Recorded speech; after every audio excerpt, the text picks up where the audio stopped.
Quel avenir pour les métiers de l'accompagnement et du service aux personnes ou aux entreprises? Si vous êtes consultant, coach, thérapeute, formateur, peut-être conférencier, freelance, également profession libérale, psychologue, artiste, bref, vous avez une activité en tant qu'indépendant et vous aidez les personnes, vous travaillez directement avec des personnes, bah, peut-être que vous posez beaucoup de questions en ce moment, notamment comment va évoluer le marché dans le monde de 2023, qu'est-ce qui vous attend, comment ça va se passer au niveau de la récession, de la baisse du pouvoir d'achat, est-ce que votre activité est encore viable, comment la maintenir. Et je sais aussi qu'il y a beaucoup de préoccupations par rapport à la diminution de l'engagement, l'explosion également de la concurrence. Vous avez peut-être vu arriver beaucoup de nouveaux concurrents, dont certains avec lesquels pas forcément alignés en termes d'éthique et qui font du mal à votre marché. Vous avez également sûrement vu que les audiences sont de plus en plus sollicitées. Vous avez vu que tout le monde arrive en même temps, tout le monde est coach, tout le monde est formateur et tout le monde a des conseils à donner et tout le monde fait du contenu. Vous avez peut-être vu aussi qu'il y a c'est peut-être une perte d'activité de votre côté, une difficulté à trouver la bonne solution pour l'acquisition des clients, pour également aussi réussir à attirer la bonne clientèle pour vous, parce que je sais qu'il y en a beaucoup qui sont aussi lassés, saturés, fatigués. Parce que peut-être que vous avez eu ces derniers mois, surtout on a vu ça en deuxième partie de 2022 et également 2023 s'est amplifié, une clientèle qui demande de plus en plus, qui est plus exigeante, mais qui veut moins en moins vous payer. Et peut-être que si vous aimez ce que vous faites, vous avez des valeurs, que vous avez vraiment envie d'aider les gens, vous êtes frustré de voir que c'est encore plus compliqué qu'avant. Vous êtes au bon endroit et je sais qu'en ce moment, vous êtes peut-être face à certaines peurs, certains doutes ou certaines interrogations par rapport à « Ok, quelle direction prendre, quelle stratégie adopter, comment ça va se passer pour nous, les indépendants ?» Alors, je suis là pour ça.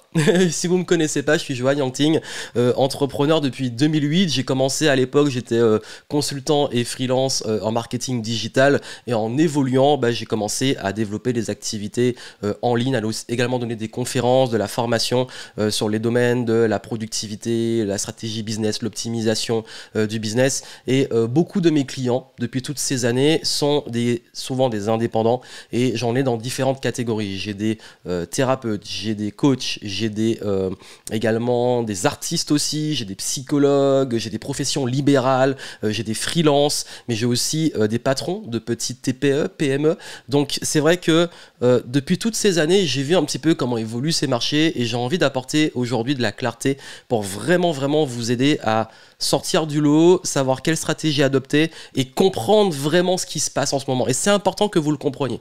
Donc, je vais vraiment poser les choses et on va y aller tranquillement.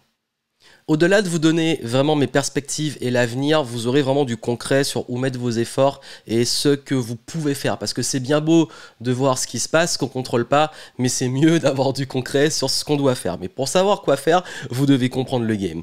Et les grandes questions, c'est qu'est-ce qui nous attend en 2023, quels sont les dangers, les opportunités. Je vais vraiment vous expliquer les acteurs du marché, qu'est-ce qui est vraiment réel aujourd'hui, qui sont des enjeux et quelles sont les opportunités. Et moi, j'aime toujours voir les deux côtés de la pièce et surtout pouvoir avoir différentes perspectives pour avancer.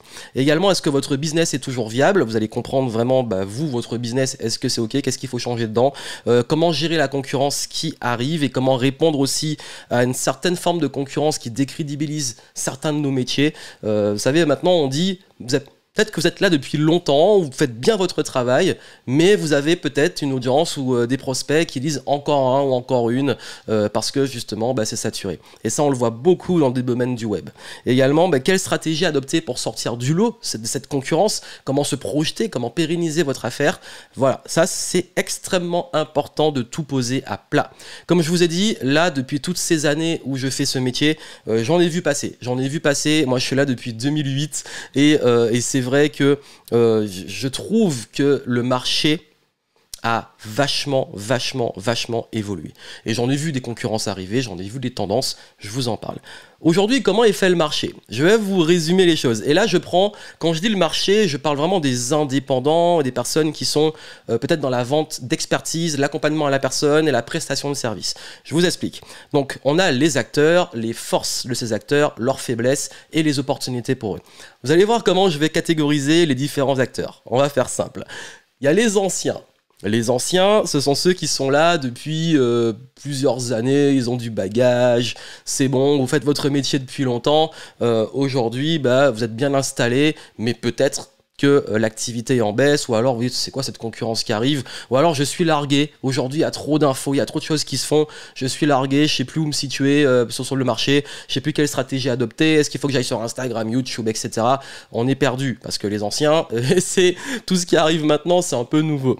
Alors, les forces des anciens, c'est la notoriété, c'est l'audience et le positionnement. Ça veut dire que les anciens ont quand même une réputation qui s'est faite sur plusieurs années, ont une audience qui les suit, notamment une clientèle, ils ont une base de clients assez solide et un positionnement qui est assez marqué. Forcément, comme il y a la concurrence qui arrive, ce positionnement peut être chamboulé. Mais justement, les faiblesses, c'est la lassitude.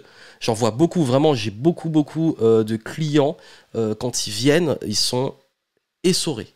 Ils en ont marre. Et ça fait longtemps que je fais ça, et puis c'est bon, et puis aujourd'hui, les gens sont de plus en plus, entre guillemets, relous. Il y a aussi un conditionnement.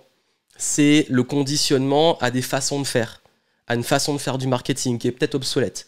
Et il y a ce qu'on appelle le shadow ban. Alors là, c'est plus les anciens qui font du contenu. C'est vrai qu'il y a quand même un gros phénomène de les très anciennes chaînes YouTube. Il y a toujours des exceptions, mais la majorité sont moins mises en avant. Sur ceux qui ont des comptes sur les réseaux qui sont très vieux, il y a plus facilement de baisse de ce qu'on appelle le reach, etc.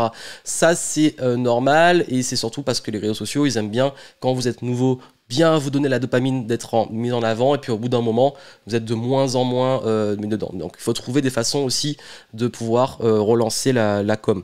Donc là, l'objectif des anciens, l'opportunité, c'est de continuer à se réinventer. Et là, c'est extrêmement important, c'est de ne pas rester dans l'ancien monde, de ne pas rester dans les anciens conditionnements, etc. Se réinventer, et puis aussi se réinventer dans sa clientèle, dans ses activités.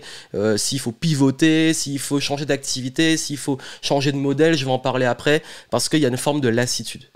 Alors, il y a également ce que j'appelle, moi, les gros, les groupuscules, les gros et les groupuscules. Ce sont les mastodontes. Et ce sont ceux qui ratissent tout, qui ratissent large. C'est vraiment, c'est leur force, c'est ils ratissent large. Ils sont souvent des sortes de groupes d'amis, ou des groupes qui se sont assemblés entre eux, ou ça peut être des entreprises qui se sont créées et qui ont rassemblé des acteurs du marché. Bref, ils sont gros parce que soit seuls, ils ont d'énormes audiences, soit parce qu'ils sont avec un réseau très fort. Donc, la visibilité est leur plus gros atout. Forcément, ils ont plus d'audience, ils sont plus visibles, ils ont plus grande distribution sur la visibilité. Et il y a également la force de frappe. Ça veut dire que quand ils font des actions et tout, il y a plus de force de frappe, plus d'impact. Leur faiblesse, la relation client, je vais y revenir dessus parce que ça peut paraître bizarre, mais plus ils sont gros, plus la relation client est délaissée. Et je parle vraiment là pour le coup des domaines dont on a parlé avant, accompagnement, etc. Il y a des charges qui sont beaucoup plus lourdes. C'est comme des gros paquebots. Ça veut dire que s'il faut pivoter, s'il faut réduire des charges dans un temps de crise, etc., c'est plus compliqué. Et puis il y a aussi l'étiquette. Ils ont quand même des étiquettes qui sont collées. Je parlais encore un ou encore une.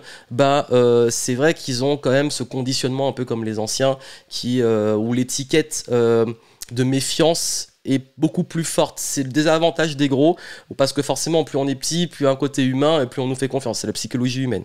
Donc, leurs opportunités pour les gros et pour les groupuscules, c'est de se diversifier. Alors je sais que pour la majorité d'entre vous, vous n'êtes pas dans les gros et que vous êtes en concurrence avec ces gros. Et je vais vous dire justement vos forces et comment sortir du lot par rapport à ces gros. Donc on a ensuite les outsiders. Alors eux, ce sont ceux qui sont plus un petit peu à part. Ce sont ceux qui font leur truc, qui marchent bien. Et voilà, ils font leur vie, mais ils sont pas forcément affiliés à des groupes, etc. Et les outsiders, bon, on peut mixer avec des anciens comme il y en a des nouveaux, mais l'idée c'est que l'outsider, il a en force la notoriété, parce que généralement quand on est outsider, on a une confiance très forte avec une partie de l'audience. Mais par contre, c'est très polarisant. Ça veut dire que comme c'est polarisant, c'est pour ça que c'est une force, mais aussi une faiblesse. J'y reviens sur les faiblesses. Il y a l'agilité, le fait de pouvoir, j'ai envie de changer de positionnement, d'offre, j'ai envie de faire évoluer, j'ai envie de tester des trucs, boum, boum, boum, ça va super vite. Donc ça, c'est vraiment les forces des outsiders, de cette capacité à avoir une confiance forte et vraiment de la flexibilité. Il y a également la polarisation qui est une faiblesse. Et pourquoi je le mets en faiblesse? Parce que c'est un avantage dans le sens, ok, on va avoir une grosse fanbase, mais ça empêche peut-être de toucher plus gros volume. La bonne nouvelle, c'est qu'on n'est pas obligé de toucher plus de volume et qu'on a fait un choix. Qui dit outsiders dit déjà, bon, j'ai pas forcément envie de bosser avec tout le monde, toucher le grand public. Et l'opportunité, c'est de renforcer le positionnement. C'est vraiment ça. Et puis au-delà de la flexibilité dont j'ai parlé avant, c'est de pouvoir toujours être agile et pouvoir tester rapidement. Donc là, c'est vraiment entre le gros paquebot qui a du mal à pivoter chez les gros et les outsiders qui sont plus on va dire les scooters des mers qui peuvent prendre des directions, aller très très vite. Bah, c'est ça qui fait la différence. Alors, il y a... Et vous allez vous demander, mais Johan, toi, t'es où? Petite parenthèse rapide. Moi, très honnêtement, je me mettrais entre les anciens et outsiders. Je suis un ancien outsider et je suis jamais fait beaucoup de featuring entre guillemets avec des gros. J'aime pas les stratégies de masse, c'est pas mon modèle économique, on va en parler après. Donc moi je suis clairement outsider et ancien en même temps. Et dans tout ça, nous avons les nouveaux entrants. Ça veut dire ceux qui arrivent, ceux qui se lancent maintenant ou ceux qui se sont lancés récemment. Donc les forces, c'est l'aspect de nouveauté, la capacité à avoir une proximité avec l'audience et la petit côté innocence. Et si c'est bien fait, les nouveaux entrants peuvent ne pas avoir l'étiquette en ce moment de saturation du marché. Donc c'est vraiment cette fraîcheur qui arrive. Bah, forcément, les faiblesses, c'est la force de frappe et les preuves. Il faut faire les preuves. Faut devenir crédible et surtout il faut prendre des places. Ça veut dire que l'opportunité c'est qu'il y a des places à prendre. Donc comment on se positionne stratégiquement sur tout ce marché et comment on arrive à apporter quelque chose. Voilà un petit peu la classification. Dites-moi d'ailleurs en commentaire, vous serez plus dans quelle catégorie?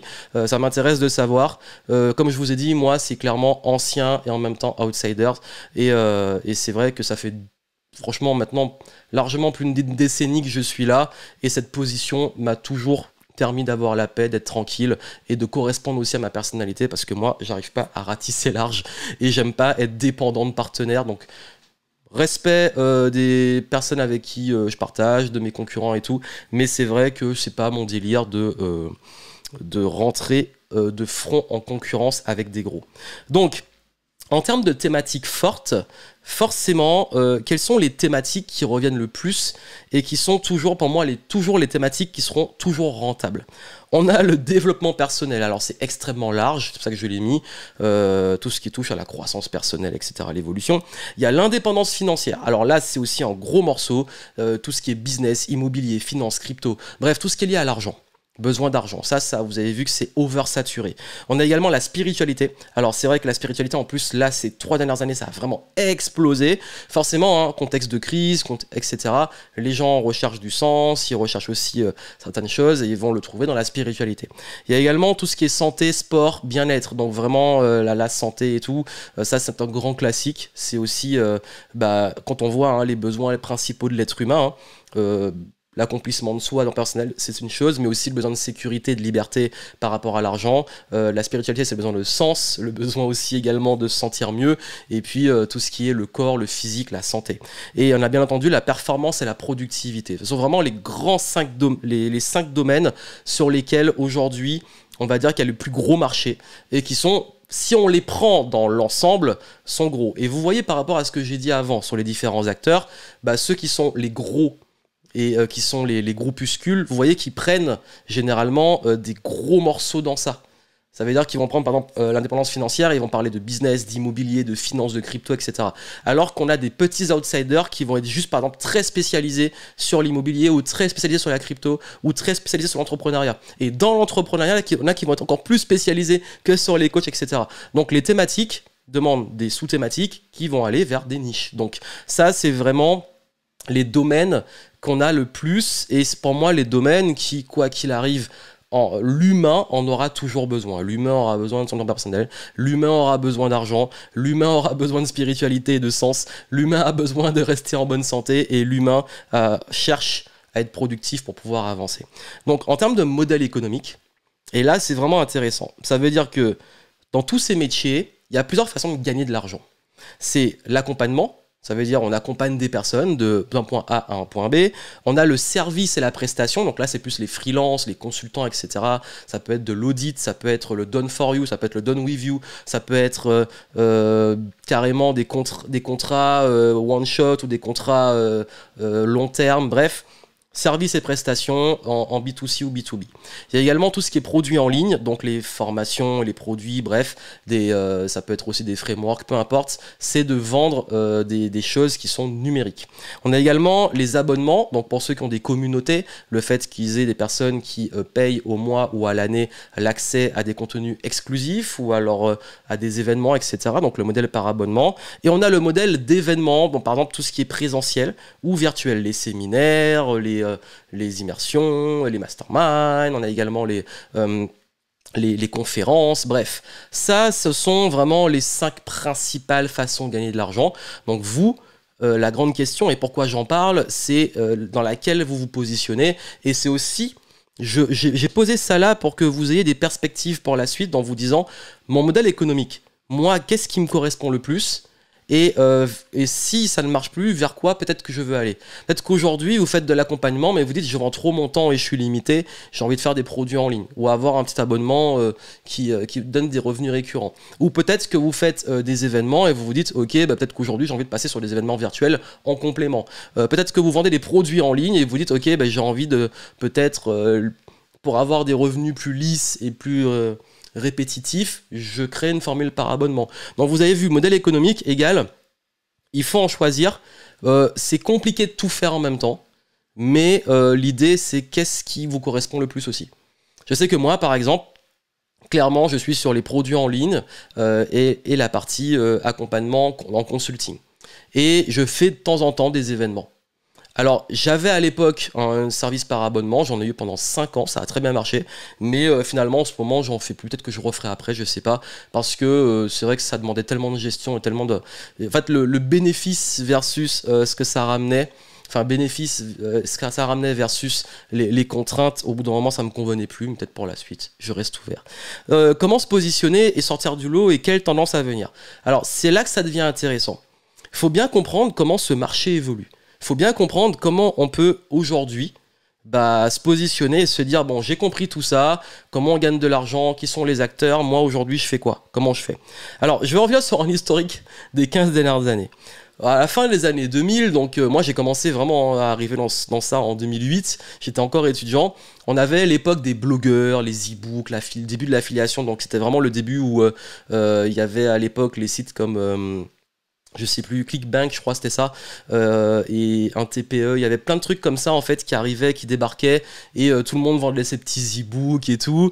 On a eu entre 2010-2014 l'époque des super lancements, donc là on avait les gros groupuscules là qui faisaient leur lancement entre eux tous les X mois et chaque année. On a eu l'époque vive de son blog, on a eu l'arrivée un petit peu vers 2012-2013 de YouTube. J'ai eu de la chance de commencer à ce moment-là sur YouTube, mais c'était vraiment plus la tendance de cette époque-là, sur le web en tout cas. On a ensuite, entre 2015-2016, l'arrivée d'une génération bling bling. Alors là, c'est vraiment tout ce que vous voyez aujourd'hui a vraiment commencé à ce moment. C'est vraiment tous ceux qui sont arrivés, les petits jeunes qui sont arrivés à comment devenir riche rapidement, l'explosion du dropshipping, le business en ligne facile, comment avoir la Lamborghini, tout ça, tout le truc lifestyle. C'est là où ça a commencé à vraiment se démocratiser et que ça a commencé un peu à devenir n'importe quoi.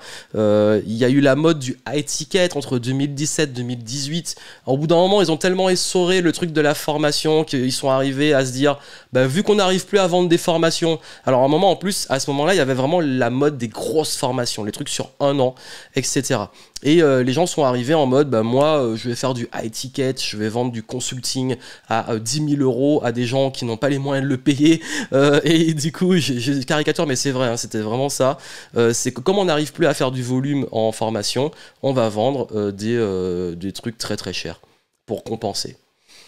On a eu ensuite 2019-2020, les immersions, l'arrivée des... Vraiment, encore une fois, il y en avait avant, hein. Mais là, ça a explosé, les écoles de coaching. Tout le monde avait son école de coaching et il y a eu une vague de reconversion. Pendant la crise 2020, tout le monde s'est mis à vouloir se reconvertir et devenir coach et beaucoup ont surfé dessus. Et puis c'était l'époque aussi, avant l'époque confinement, où on faisait beaucoup avec le high ticket, les immersions, etc. Donc, ça, c'est ce qui s'est passé sur 15 ans, on va dire, dans le domaine de saturation du marché, notamment sur le web. Là, je suis plus sur le web, mais il faut comprendre que, bien entendu, le coaching, ça existe depuis très longtemps, mais pour moi, ça a influencé, le web a influencé un peu les tendances. Et c'est vrai qu'on est arrivé aujourd'hui avec beaucoup de personnes qui sortent de soit ces écoles de coaching, ou soit de cette vague de reconversion, qui se lancent dans le game de l'entrepreneuriat, mais qui n'ont peut-être pas le recul pour savoir comment tout ça s'est passé. Et vous, peut-être que si vous êtes là depuis longtemps, vous avez peut-être dû voir passer ces tendances. Mais la question, c'est, ok, maintenant, qu'est-ce qui va se passer pour les prochaines années? Alors, il y a déjà des conséquences. Il y a les conséquences du système pyramidal de je te vends la méthode, et puis il y en a plein qui, au lieu de faire pourquoi ils étaient bons, c'est-à-dire ils ont un talent et tout, et ils pourraient faire du coaching ou du consulting ou de la thérapie, ou peu importe dans ce dans quoi ils sont bons, ils se sont dit, ah bah tiens, j'ai une formation qui était bien, maintenant moi je vais devenir aussi business coach, ou moi aussi je vais me lancer dans la formation sur le business parce que je vais repomper ce qui a été fait avant. Pareil pour les coachs. Donc du coup ça a créé une sorte de... je dirais, je sais pas si c'est volontaire ou involontaire, il y en a qui ont joué dessus, qui ont vraiment fait des systèmes pas très clean, et il y en a qui ont formé des gens qui ont voulu faire comme eux. Et moi-même, hein, j'ai des personnes qui sont passées chez moi qui faisaient des trucs qui n'avaient rien à voir, qui étaient pour moi plus leur mission de vie et leur talent, et qui se sont dit un jour, ah bah tiens, je vais aider les entrepreneurs. Et voilà, bon, ça c'est une réalité. C'est un truc qu'on peut soit provoquer, parce qu'il y a eu un vrai système pyramidal à un moment où on disait, si tu vends ce que je t'ai proposé à d'autres, tu touches des commissions et tu pourras te payer le truc. Il y a eu des trucs très pas clean du tout en fait. La perte de confiance et méfiance, forcément, les gens ont commencé à coller à l'étiquette coach ou formation en ligne ou business en ligne quelque chose de très négatif. Parce que justement, le problème de ce système pyramidal, le problème de toutes ces dérives, c'est qu'il y a eu une perte de qualité. Et que beaucoup de gens sont tombés, hélas, sur ce qui n'est pas forcément de la qualité. Et quand on veut se former, mais qu'on n'a pas les bonnes informations ou qu'on n'a pas ce qu'il faut pour les mettre en pratique, on peut se retrouver justement à développer un certain ras-le-bol et se dire moi j'ai dépensé beaucoup et jamais réussi à développer ce fameux business, ou j'ai fait des thérapies et ça n'a pas été concluant. Ça peut créer beaucoup ce truc de rancœur. Également le regroupement des forces et des copinages. Beaucoup se sont, surtout les 3 dernières années, comme le marché s'est compressé, certains se sont alliés pour y faire face et avoir plus de force et pouvoir devenir un peu plus gros. Il y a également le phénomène des plus gros qui deviennent de plus en plus gros, et les petits deviennent de plus en plus petits. Les plus gros prennent les parts de marché, la visibilité, etc. Ils ont plus d'impact, on va dire, en termes de visibilité, de distribution, et ce qui fait que les gens tombent plus sur les gros, et les petits, ils ont de moins en moins à manger. Et le problème, c'est que comme beaucoup, hélas, de gros font pas forcément de la qualité, ça a encore plus réduit la méfiance. Là où, justement, il y avait un certain équilibre à un moment, ça s'est complètement déséquilibré, et les gens vont là où c'est visible, là où c'est mieux distribué, et donc du coup, c'est un fait et c'est triste, c'est pas toujours le plus qualitatif. Et ce qui fait que chacun veut prendre sa place, et maintenant peu veulent se former parce qu'ils n'ont plus confiance, et tout le monde se dit c'est bon, aujourd'hui moi je mérite, je prends ma place et j'aurai les résultats, mais je veux pas me former, je veux pas écouter, je sais tout, et ça peut exaspérer les anciens qui sont là en se disant mais attends, tu dis que tu as 20 ans d'expérience, tu as 18 ans, tu parles de trucs que tu ne maîtrises pas du tout. Ok, on peut débuter. Ok, il faut bien se lancer. Moi, j'ai commencé, j'avais 24 ans, 23 à 24 ans. Mais il y a un moment, il faut quand même avoir un peu d'humilité de cette phase d'apprentissage et d'expérience et de crédibilité. Donc, je pense que ça a amené à ces conséquences-là. Mais il faut comprendre vraiment comment on arrive là. Il n'y a pas de barrière à l'entrée. Donc, qui dit pas de barrière à l'entrée, parce que c'est facile. Quand j'ai commencé, c'était vraiment compliqué de se lancer, notamment sur le web, ou d'aller faire de la prestation, de vendre des choses comme ça. Et du coup, avec les outils qu'on a aujourd'hui, avec les réseaux et tout, il y a moins de barrières à l'entrée. Tout le monde peut créer du contenu, tout le monde peut revendiquer le métier qu'il fait, donc ça fait plus de concurrence. Et du coup, il y a une sorte de course à la promesse. Plus de concurrence égale bah, on promet plus, on promet plus, on promet la lune parce que les gens ils pensent que pour se différencier, il faut encore plus promettre, plus vite, plus rapide, mieux, plus haut. Ensuite, bah, ça fait qu'on arrive à des tarifs abusés. Parce que parfois, bah, quand on n'a pas assez de volume, on augmente les tarifs et puis ce qui est délivré derrière, c'est pas forcément toujours le truc au niveau. Il y a eu toute une vague de faux témoignages, de faux résultats, de faux chiffres, de fausses parutions médias qui sont généralement achetées. Il y a tous ces trucs-là, en fait, beaucoup de fake, de faux, qui font que ça a déformé la réalité. Donc tout ce qu'on a vu avant, ça a été aussi une déformation de la réalité. Les gens pensent aujourd'hui que c'est facile, c'est rapide, que tout le monde gagne 10 000, 20 000, 50 000 par mois, etc. Mais quand vous creusez, beaucoup d'ailleurs de ceux qui mettent vraiment ça en avant sont ceux qui mentent. Et oui, c'est triste, mais je connais certains coulisses de ce truc et c'est triste. C'est qu'il y en a plein, ils revendiquent des trucs et puis quand tu les vois en off, ils galèrent, ils mangent des pâtes le soir et ils pensent que c'est comme ça que ça va vendre. Donc je crois que la méfiance, elle est arrivée de là aussi. C'est qu'il y a eu beaucoup d'abus sur internet, vous le voyez, c'est dur de se dire mais qu'est-ce qui est vrai, comment différencier le vrai du faux, et puis vous avez peut-être des valeurs, des choses, vous faites bien les choses et vous dites mais merde, mais comment je me positionne par rapport à ça? Moi j'ai pas envie de tomber dans ces promesses abusives, ni dans devoir montrer des chiffres en pouces ou alors faire des faux témoignages et des trucs, voilà, c'est pas dans votre éthique. Donc il y a aussi un changement du rapport au travail, le travail à distance, la flexibilité, le fait aussi que beaucoup de gens se reconvertissent, donc ça amener aussi encore plus d'arrivants, plus et surtout une psychologie humaine qui veut réussir ou guérir sans effort et rapidement. Donc tout ce joyeux bordel a fait que tous les métiers de l'accompagnement, de la santé, de la thérapie, etc., il y a eu trop d'un coup, et là les gens se disent mais on va où? Comment on fait? Et comment vous vous positionnez par rapport à ça? Alors, c'est très simple. Je vais vous dire, moi, aujourd'hui, je suis très pragmatique. Comme je dis, il y a les dangers et les opportunités. Pour moi, aujourd'hui, il y a une baisse de l'attention. Ça veut dire que comme il y a plus de monde sur les réseaux sociaux, les gens, vous avez vu, avec les nouveaux formats shorts en 1 minute 30 ou TikTok qui vont très très vite, l'attention des gens, elle est morte. Moi, je le vois. Hein. Là, je vous fais un format long et ce format long, je suis conscient qu'il va avoir moins d'impact que si j'avais fait un truc en 1 minute. Sauf que comment je peux partager et approfondir ce sujet-là en 1 minute? C'est juste pas possible. J'utilise les shorts et tout, mais c'est vrai qu'il y a des fois, moi je suis un peu exaspéré, je me dis, si vraiment j'ai envie d'apporter de la valeur, il faut prendre le temps, il faut se poser et il faut faire des formats longs. Mais aujourd'hui, c'est moins en moins dans l'air du temps. Alors en termes d'opportunités, ben justement, c'est un besoin de nouveauté, un besoin de fraîcheur, c'est que les gens, si vous voulez leur attention aujourd'hui, il faut se réinventer, il faut se renouveler, il faut apporter des trucs nouveaux. Il y a également la méfiance, comme vous l'avez vu, les gens sont très méfiants aujourd'hui de tout ce qui est coaching, thérapie, les experts et tout, parce qu'ils sont même, on reçoit beaucoup de messages privés où tous c'est la même chose qu'ils vendent, notamment des agences et tout. On se dit bon, c'est encore une arnaque, surtout comment c'est amené. L'opportunité c'est de revenir sur l'humain et la confiance. Soyez plus intelligents, parce que ces gens-là, surtout les gros dont je parlais, ils ont aucune race. Et du coup, ils y vont, ils bombardent, et puis il y en a, c'est des gros bourrins. Et les gens ne sont pas cons. En fait, vraiment, je vous dis, les gens sont pas cons, les gens sont quand même très lucides sur est-ce que ils sentent que vous avez vraiment une intention de les aider, de les considérer. Les gens le sentent. L'être humain a le flair pour ça. Donc, utilisez ça pour justement revenir sur ses fondamentaux.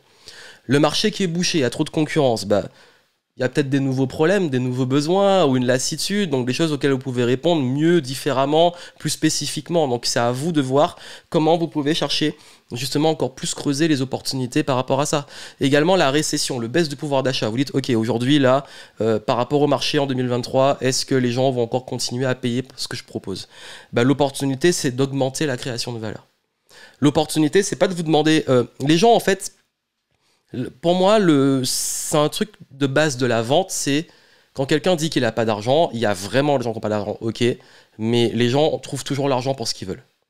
Donc la question, c'est vous, comment vous pouvez créer assez de valeur pour que les gens vous payent? Est-ce que vous méritez, est-ce que surtout ceux qui respectent votre valeur? Vous avez également le remplacement par les IA, je voulais le placer, l'intelligence artificielle. Utilisez les IA, au lieu d'aller en confrontation, essayez de les comprendre, l'utiliser, l'implémenter, et puis monter en compétence, parce que si vous avez peur que une intelligence artificielle remplace votre métier, c'est que votre métier est peut-être plus trop viable. Et ça, c'est triste, il faut monter en compétence. Et également, la sursollicitation et saturation des gens sur tous les réseaux, l'information, la surinformation, faire simple. Aujourd'hui, les gens ne veulent plus le truc compliqué, ne veulent plus. Enfin, il faut que les gens comprennent rapidement ce que vous pouvez leur apporter ou où vous voulez en venir. Donc, faut faire simple. Bah, c'est une bonne nouvelle. Alors, c'est vrai, parfois c'est plus difficile de faire simple, mais j'ai envie de vous dire aujourd'hui, toutes ces opportunités, nouveautés, fraîcheur, rapport humain, confiance, création de valeur, monter en compétences et puis surtout faire simple. Ce sont des bases et des choses qui vont vous pousser à level up. Donc, que faire et comment se projeter, quelle stratégie adopter? Alors sur ça, déjà, je veux vous éviter des erreurs fatales. Vraiment, là aujourd'hui, on va éviter totalement d'aller dans ces mauvaises directions. Suivre les effets de mode. Quand plus c'est nouveau, plus c'est beau, plus c'est l'opportunité du moment, fuyez. Les gens qui vous sortent à chaque fois, chaque année, je les vois, je vous vois, vous nous sortez encore des trucs qui sont inédits et tout, et puis le truc il est mort 3 mois après, donc ça m'intéresse pas. Arrêtez de suivre les modes et revenez vraiment sur des vraies bases, surtout en ce moment. Parce que je crois qu'il faut arrêter de croire aux résultats, solutions et promesses qui sont miracles. Quand c'est trop miraculeux, quand c'est trop c'est rapide et facile et vous allez faire aucun effort et vous aurez des résultats, vous allez gagner 100 000 euros en 3 mois, etc. Ça pue, c'est pas vrai, ça n'existe pas. On peut avoir ces résultats-là, oui. Je ne dis pas que c'est pas impossible. Je dis juste que quand c'est la promesse ultime, et que la personne elle est sûre que sa méthode va vous amener des trucs miraculeux, soyez vigilants. Toute bonne chose demande du temps, ou alors on peut avoir des résultats rapides, on peut avoir des changements rapides, mais soyez vigilants quand c'est trop en termes de promesses. Également, ne copiez pas les modèles qui ne sont pas adaptés à vous. Si vous voyez, par exemple, je parlais des gros. Bah, si vous essayez de faire la même méthode qu'un gros, ça veut dire que vous dites, ok, bah, le gros, il fait plein de contenu sur tous les réseaux sociaux, et puis il fait des trucs ultra généralistes. Bah, le problème, c'est que lui, il a une énorme visibilité, et que sur le volume de visibilité, il va forcément avoir un pourcentage de clients qui vont adorer les trucs généraux. Mais vous, à votre petite échelle de visibilité, où vous n'avez pas beaucoup d'audience, bah, un truc trop généraliste, ça va être encore beaucoup plus compliqué parce qu'ils vont voir le gros en premier. Donc, ayez une stratégie qui soit adaptée à votre fonctionnement, à votre taille, à votre modèle économique. Et c'est pour ça qu'en fait, je pense qu'il va falloir, là, et j'en parlerai juste, j'arrive juste après, il va falloir trouver votre modèle à vous et une stratégie marketing qui est adaptée à votre modèle. Donc, écoutez aussi les charlatans et n'importe qui. Vous savez, tous ceux qui disent qui vous font culpabiliser. Quand vous vous sentez trop mal en écoutant quelqu'un, c'est qu'il y a un problème.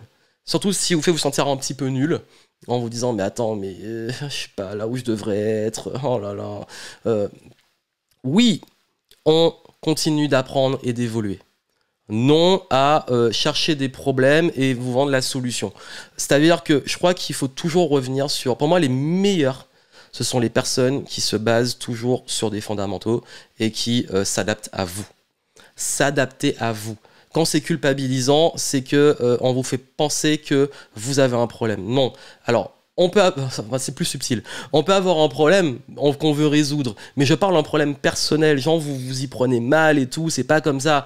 Et t'as rien compris, et t'es nul, etc. C'est pas ça. Nuance avec, ok, bah là, il y a un problème, on va le résoudre ensemble de la façon qui vous correspond. Vous avez vu la subtilité. Donc, le discours aussi girouette chaque année, ça c'est le nouveau truc, ça c'est mort, ça c'est l'avenir, etc. Et puis à chaque fois ils reviennent sur leurs paroles. C'est bon, on a assez vu. Et puis arrêtez de zapper les fondamentaux. Vraiment, arrêtez de vouloir aller vers les raccourcis, à copier un modèle clé en main. Les fondamentaux, c'est la psychologie humaine, c'est le rapport humain, c'est l'intelligence sociale, c'est... dans le marketing, il y a des bases. Dans la vente, il y a des bases. Et quand vous les maîtrisez, après, vous faites simple et vous avancez. Parce que ce qui change, c'est qu'on doit comprendre très vite ce que vous apportez. Les gens n'ont plus le time. Il faut qu'ils comprennent tout de suite ce que vous leur apportez. Il faut également réduire les frictions dans le flot de vente. S'il y a un moment où les gens, vous les perdez un peu, c'est fini. En ce moment, ça va très vite.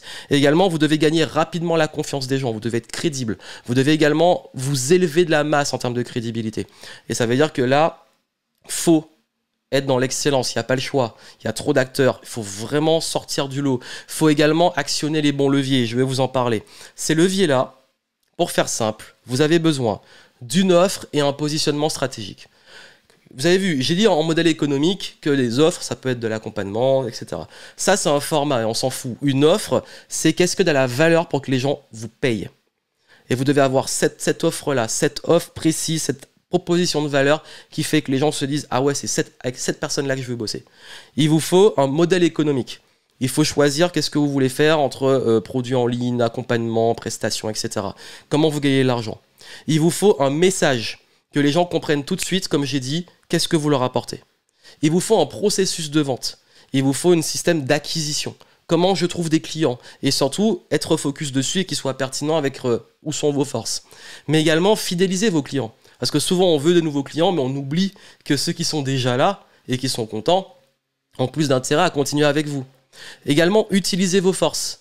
Ça veut dire, vous avez des forces, vous avez des atouts. Cherchez pas à copier les autres. Les autres ont leurs forces et les utilisent. Utilisez vos forces à vous. Et puis surtout, pensez plus à vos clients qu'à vous. La grosse erreur, c'est que beaucoup pensent tout le temps « Ah, mais il faut qu'on fasse du chiffre. Ah, mais j'ai peur par rapport à la crise, etc. » Et « Ah, mais mon cabinet, il faut que je paye le loyer, etc. » Mais en fait, vos clients, ils s'en foutent. Et tout ce qu'ils veulent, c'est qu'est-ce que vous leur apportez et comment faire en sorte qu'ils soient ravis de vous payer et de venir chez vous. Et plus vous focalisez sur vos clients, plus vous allez voir que c'est là que vous aurez les réponses sur ce que vous devez faire aujourd'hui. Et puis faites simple. S'il vous plaît, faites simple. Là, c'est le plus important. C'est vraiment aujourd'hui, il faut faire simple. Il faut que ça soit simple, clair, fluide, le plus simple possible. Pensez toujours, est-ce qu'il y a encore une façon de le faire plus simple dans tout ce que vous faites? Voilà ce dont vous avez besoin. Et puis surtout, ayez le courage de suivre votre vision, s'il vous plaît. Ayez le courage de suivre cette vision parce que vous avez des valeurs, vous avez des forces, vous avez des atouts, vous avez un fonctionnement et vous avez envie d'aider vos clients ou vos patients ou vos élèves. Et cette vision-là, elle est précieuse parce qu'on peut se perdre, surtout dans un climat de crise ou de concurrence, à vouloir se dire « mais si ça marche pour lui, il faut que je fasse comme ça, etc. » Il y a une différence entre s'inspirer et copier. Vous pouvez faire de la veille, vous pouvez prendre des idées, mais il faut toujours que ça reste cohérent avec votre vision. Donc les axes essentiels, c'est de gagner en autorité et crédibilité, c'est de vraiment de monter là, d'assumer votre place, de prendre de la hauteur, de monter en valeur, de se professionnaliser, de vraiment être plus spécifique en positionnement, jouer la carte géographique ou par problématique spécifique dans le domaine dans lequel vous êtes, cibler une clientèle particulière dans un domaine particulier, demandez-vous avec qui vous voulez vraiment bosser. Et puis surtout, focalisez et misez sur vos clients, fidélisez-les. Vraiment, c'est votre priorité. Si vous avez là des clients, gardez-les. Vous avez des clients, prenez des infos. Et c'est là que ça va vous donner tous les éléments pour jouer le jeu infini parce que vous allez en voir passer. Et je sais que ça peut être décourageant de se dire « Ok, mais des concurrents, il y en a, ils arrivent, etc. Mais moi, je ne sais pas où me positionner par rapport à ça. » Moi, je vais vous dire. J'en vois depuis, franchement, depuis plus d'une décennie, j'en vois passer, je vois la concurrence arriver, je suis encore là. En fait, moi, je joue le jeu infini. Je suis pas là à chaque fois à courir après. Je prends des opportunités, je les prends, mais c'est pas ma priorité. Ça veut dire que moi, je les surfe, mais dans la cohérence de mes fondamentaux. Et là où d'autres vont juste prendre des opportunités, tout rafler, prendre ce qu'il y a à prendre et se casser et faire autre chose. Mais si vous, c'est vraiment votre mission, c'est ce que vous aimez faire, vous avez vraiment envie d'aider les gens, bah, il faut penser beaucoup plus long terme. Donc pensez vraiment à ce jeu infini de comment vous structurer et comment rester mobile. Parce que ce que vous faisiez peut-être jusqu'à présent, même dans vos actions marketing et tout, ça peut ne plus fonctionner aujourd'hui. Donc il faut se réinventer dans le message, dans la façon de faire. Aller chercher des nouvelles opportunités de business et d'acquisition de clients. Donc je pense que là, il faut non seulement revenir sur les bases, mais il faut aussi jouer dans son temps. Donc voilà pour ce que je voulais dire, c'est déjà pas mal long, mais c'est vrai que ce serait un peu plus compliqué sur les plateformes de tout développer. Donc ce que je vous dis, c'est que si vous voulez aller plus loin, vous pouvez faire un diagnostic gratuit dont vous avez le lien en descriptif. Et dans ce diagnostic, il y a 7 piliers sur lesquels on évalue votre business. Et vous allez savoir justement qu'est-ce qui pêche, qu'est-ce que vous pouvez améliorer et comment vous pouvez mieux le structurer pour la suite en fonction de où vous voulez aller aussi, pour clarifier les choses. Vous avez également, si vous voulez un audit ou un consulting personnalisé, on peut en discuter. Vous avez aussi un lien. Donc si vous faites diagnostic, vous aurez la possibilité de l'avoir ensuite en entretien. Mais si directement vous dites ok, bon, Johan, je te connais, je te fais confiance, ou alors j'ai envie de découvrir ce que tu peux m'apporter, bah, on peut en discuter ensemble et voir comment je peux vous aider à structurer votre business et à aligner le modèle économique, la stratégie, vraiment ces petites pièces du puzzle qu'on assemble ensemble et que ça permette de pouvoir avoir une cohérence pour pérenniser votre affaire. Vous pouvez en faire la demande également. Et puis, si vous êtes plus... Ok, bon, j'ai pas envie de parler à quelqu'un ou je préfère, j'ai envie encore d'aller plus loin. Je vous ai mis mon cours sur la vente en descriptif et dans le cours sur la vente, j'explique vraiment comment vendre même en temps difficile. Allez voir ça, c'est en descriptif et puis bien entendu, continuez à suivre les différents contenus. Vous pouvez vous abonner à la chaîne YouTube, vous pouvez me suivre sur les différents réseaux et puis comme je vous ai dit, moi je suis là depuis des années et mon intention c'est vraiment d'aider les personnes à réussir en étant elles-mêmes, à avoir un modèle qui leur corresponde pour pouvoir être en paix, pour pouvoir être épanoui et pour pouvoir avoir cet impact aussi sur leur clientèle et recevoir en retour, ce qu'ils méritent, ça veut dire de l'argent, de l'abondance pour faire tourner le business parce que c'est important, parce que c'est comme ça que vous allez pouvoir apporter encore plus de valeur. Donc je vous souhaite plein de succès et moi je vous dis à très bientôt.